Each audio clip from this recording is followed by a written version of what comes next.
clinic. Let's do that objectively best and strongest technique in all of the martial arts, the rear naked choke. Let's check it out. Rear naked choke. So from back mount, if I'm on your back, that's a problem, okay? Because your eyes and your arms and basically all your strength is aimed forward. So if I'm on the back of my opponent, there's very little he can do against me. What I'm trying to do is have my feet very close but not crossed. So I pull my heels towards his hip to make it tighter. I use my hands as control of his shoulders, call that pack control, and I'm using that control to control his arm, okay? Inverted underhook. Now I'm gonna jam in my hand all the way around, lock tight, and that's it.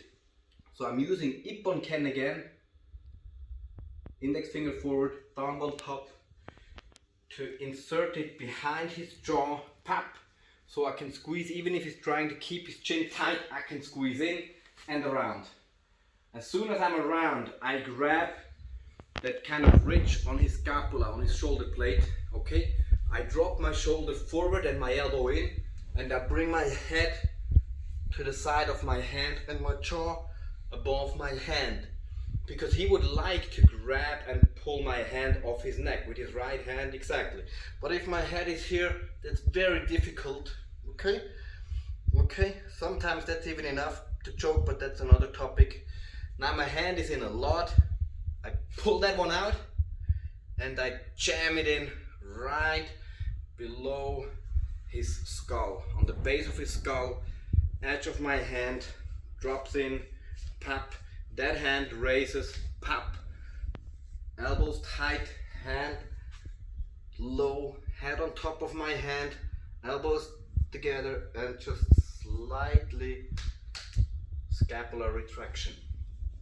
Okay, so the important key points are hand around the neck, elbow in front of his face, facing same direction as my hand is now, okay? That hand never shows. As soon as my hand is coming forward, he's grabbing. So I don't show. I jam it in like so. Raise the second hand. Again, I do not want to have fingertips on my biceps, I want to have the edge of my hand. Now, when I'm trying to pull, I'm using force against his jaw, which he can easily just try to endure. But what I want to do is I want to squeeze his neck. It's like a hose where the water, or in this case the blood, runs through, and I just need some kind of compression to stop the blood flow. So what I'm trying here is just wrap my arms. Now it's very little to no arm strength at all. Elbows tight with your pecs, elbows down with your lats, head tight, and now just scapular retraction. It's almost no strength used at all. I will not try to move his head at all. I will not try to use any kind of rotational strength.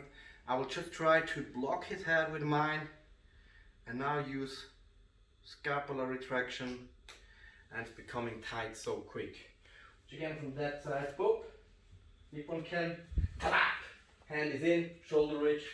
I can use my head to move his to the correct position, and that hand comes in almost as far as possible. Grab the shoulder ridge.